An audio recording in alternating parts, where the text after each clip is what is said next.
No, you didn't go to film school. Right. Why?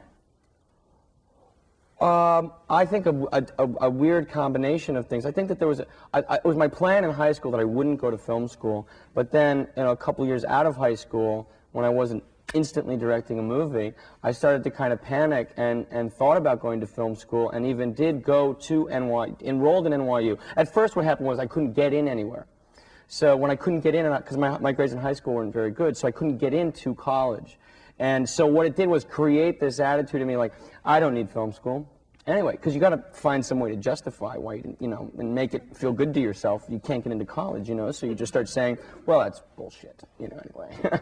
But then I started getting really nervous. I needed something, and I needed help, and I enrolled in NYU, and I went there for literally 2 days. What happened was I walked into this class, and this teacher said, you know, if anyone is here to write Terminator 2, just walk out. Just get out of the door.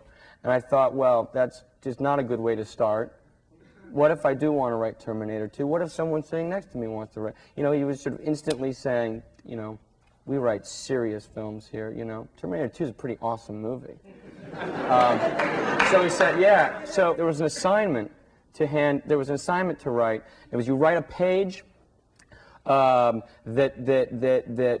has no dialogue in it, right? But you got to make sure that you explain something about a character. You show a character trait through action, with no dialogue, right? And I had read this great script by David Mamet, which was Hoffa, which was not made at the time.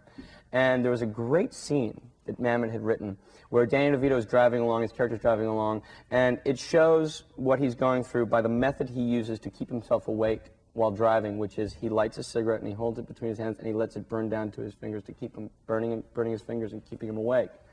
It's just so simple and perfect and lovely, and it's, you know, Mr. Pulitzer Prize himself, David Mamet. So I took that page and I handed it in, and it got a C+.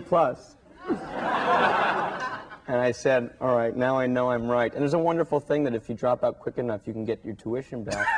So I had this money that my father had put aside, some college money for me, you know, and I sort of, you know, very suspiciously took that money that had been, and I just lived off that and made a short film.